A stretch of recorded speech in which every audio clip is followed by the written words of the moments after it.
अस्सलामुअलैकुम वरहमतुल्लाहि वबरकातुहू। उम्मीद करती हूँ आप सब बहनें खैर आफियत से होंगी। और कायदतुल हरमैन के हवाले से आज हमारा थर्ड लेसन था,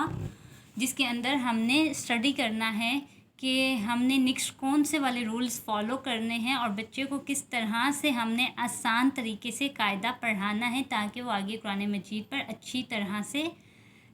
परफॉर्म कर सके। तो पहले जो 2 लेक्चर्स थे उसके अंदर हमने पढ़ा कि बच्चे को हर हर्फ का साउंड, हर हर्फ की शेप और हर हर्फ के डॉट के बारे में अच्छे से मालूम होना चाहिए। जब बच्चे ने इस तरह से इन तमाम पॉइंट्स को फॉलो करते हुए अलिफ से लेकर या तक तमाम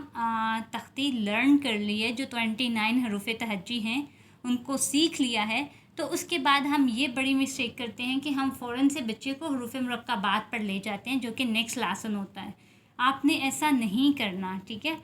आपने करना क्या है कि जब बच्चे को हर हर्फ के बारे में मालूम हो चुका है, अलिफ से या तक वो अच्छे से पहचान कर पा रहा है हर हर्फ की, तो आपने फिर कुरान पाक पर उसको प्रैक्टिस करवानी है। कुरान पाक पर करवाएं या जो भी कायदा आप इस्तेमाल कर रही हैं, उसकी लास्ट वाली जो मश्क वगैरह होती है या लास्ट जो असबाक होते हैं, तो आपने उन पर प्रैक्टिस करवानी है। अब देखें तख्ती नंबर जो 1 है उसके अंदर हमने फुल शेप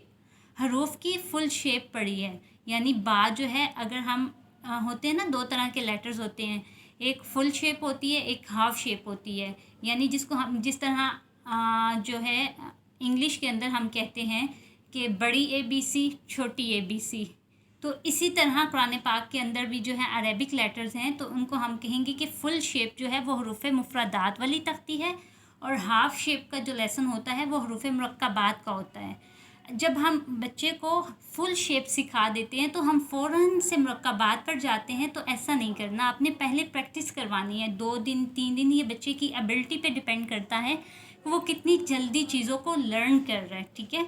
तो आपने करना ये है, कुरान पाक खोल लें या आखिर वाले कायदे के तमाम असबाक ओपन कर लें, तो वहाँ पर कहीं भी फुल शेप में फ़ा लिखा हुआ है तो आप बच्चे से पूछें कि ये फ़ा है, ये बा है, क्या है वो हर्फ, वो बच्चा आपको बताए कि ये फ़ा है। आप नून को अंडरलाइन करें, जहाँ भी फुल शेप में आ रहा है तो वो बच्चा आपको बताए कि ये नून है। जैसा कि अगर हम सूरह फातिहा की बात करते हैं तो आपने अराब पर नहीं जाना, क्योंकि आपने बच्चों को अभी हरकात और अराब इन चीज़ों के बारे में नहीं सिखाया है, ठीक है। जैसा कि अलहम्दु अलिफ है, तो अलिफ के ऊपर ज़बर है तो हम उसको हमज़ा पढ़ रहे हैं, क्योंकि आपने बच्चे को हरकत नहीं सिखाई। तो आपने जस्ट अलिफ को अंडरलाइन करके पूछना है कि बेटा ये क्या है, तो वो आपको बताएगा कि ये अलहम्दु अलिफ है, ठीक है। इसी तरह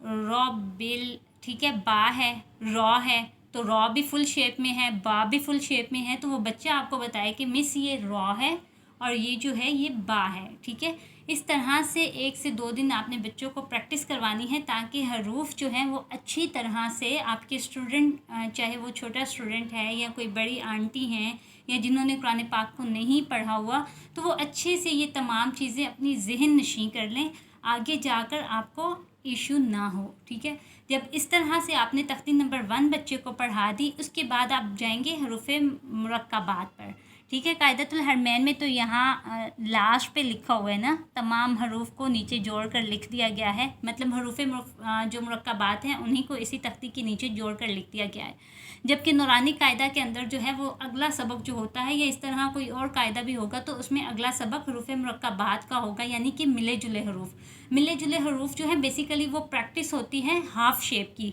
जैसा कि छोटी ABC होती है, इसी तरह उन हरूफ को अगर तोड़कर या जोड़कर लिखा जाए तो बच्चे को पता लगे कि ये बा है और नून है, ठीक है। जैसा कि हम बा की बात करते हैं, बा और नून की, तो हाफ शेप के अंदर बा और नून की शेप जो होती है वो बिल्कुल एक जैसी होती है। फ़र्क क्या आता है कि बा के नीचे नुक्ता होता है और नून के ऊपर नुक्ता होता है। इसी तरह से फ़ा और गौद जो है, उन दोनों के अंदर भी बच्चे कंफ्यूज हो जाते हैं, तो आपने बच्चे को बताना है हाफ शेप में दोनों एक तरह से लिखे जाते हैं, तो आपने बताना है ऊपर जो सर्कल में होगा वो फ़ा होगा और जो थोड़ा सा तिरछा करके फ्लैट शेप में बन के आएगा वो गौद होगा, ठीक है। ये शेप आपने उनको समझानी है। डॉट तो दोनों का एक एक ही होगा। इसी तरह सा और शीन के अंदर भी बच्चे कंफ्यूज हो जाते हैं, तो सा है तो اس میں آپ نے بچوں کو سمجھانا ہے کہ ہاف شیپ کے اندر اس کا ایک ایج ہوگا تو وہ سا ہے، یعنی ایک دندانہ ہوگا تو وہ سا ہے، اگر 3 دندانے ہوں گے تو وہ شین ہوگا۔ اسی طرح اور بھی کچھ حروف ہیں جو کہ لام اور الف کے اندر بچے کنفیوز ہو جاتے ہیں، جیسا کہ الف ہے تو اس میں آپ نے بچے کو بتانا ہے کہ یہ الف ہے، اور لام کے اندر نیچے والی سائڈ پہ یعنی باٹم والی سائڈ پہ تھوڑا سا جو ہے وہ فلیٹ شیپ آتی ہے ہاف لام۔ الف اور لام کا ڈفرینس بھی آپ نے بچوں کو بتانا ہے، کیونکہ یہ اکثر اسٹوڈنٹس جو ہیں میرے دیکھنے کے اندر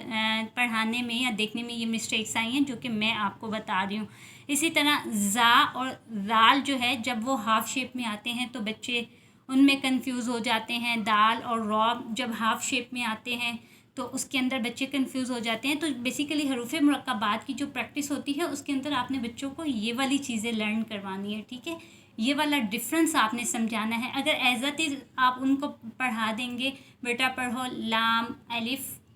با الف، تو اگر آپ اس طرح سے ان کو پڑھا دیں گے، وہ رٹا لگا کے آپ کو سبق سنا دیں گے تو آگے جا کر ان کے لیے کنفیوژن پیدا ہو جاتی ہے اور بچے ٹھیک سے حروف کو نہیں پہچان پاتے۔ تو یہ جو بیسک چیزیں ہیں تختی نمبر 1 کی، اور پھر ہاف شیپ جو کہ حروف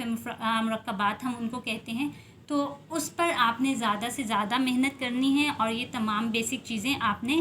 کور کرنی ہے۔ تو انشاءاللہ جب ان حروف کی پہچان بچوں کو اچھی طرح سے ہو جائے گی، ان کی ادائیگی اچھی طرح سے ہو جائے گی، تو آگے حروف کو پہچاننے میں قرآن پاک کے اندر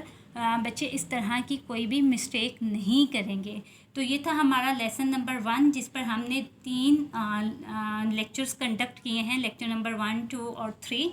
تو آپ نے ان تختیوں کو، یہ جو 2 ہیں مفردات اور مرکبات کی، اسی طرح سے اسٹوڈنٹس کو ٹیچ کروانا ہے۔ انشاءاللہ نیکسٹ جو ہمارا لیسن ہوگا وہ حرکات پر ہوگا، پھر تنوین اور کھڑی حرکات۔ یہاں پر جو قاعدۃ الحرمین ہے نا، مطلب باقی جو قاعدے ہیں لائک نورانی قاعدہ ہے، تو ان کے اندر پوری مشق دی ہوتی ہے پریکٹس کے لیے، لیکن قاعدۃ الحرمین کے اندر جو ہے بہت ہی شارٹ کٹ دیا گیا ہے، صرف بچوں کو سمجھانے کا طریقہ اور میتھڈالوجی بتائی گئی ہے ٹیچرز کو، کہ اگر وہ بچوں کو اس طرح سے گائیڈ کریں گے تو کوئی بھی قاعدہ آپ استعمال کر لیں تو بچے بہت اچھا پرفارم کر لیتے ہیں۔ تو ہمارا یہ فوکس ہوتا ہے کہ ہم بچوں کو رٹا لگوا دیتے ہیں، تو آپ نے رٹا نہیں لگانا، آپ نے چیزوں کو سمجھانا ہے۔ تو جب یہ چیزیں بچے سمجھ لیں گے، آگے حرکات ہیں، تنوین ہے، کھڑی حرکات ہیں، تو اس طرح کے یہ جو ٹاپکس ہیں ان کو بھی ہم شارٹ کٹ کور کریں گے، تو انشاءاللہ ودن 2 منتھ آپ کا بچہ جو ہے وہ قاعدہ کمپلیٹ کر لے گا، اور وہ خود بخود قرآن، اس کے اندر یہ صلاحیت، یہ ایبلٹی آ جائے گی کہ وہ خود بخود آٹومیٹیکلی جو ہے قرآن پاک کو پڑھنے کے قابل ہو جائے گا، ٹھیک ہے۔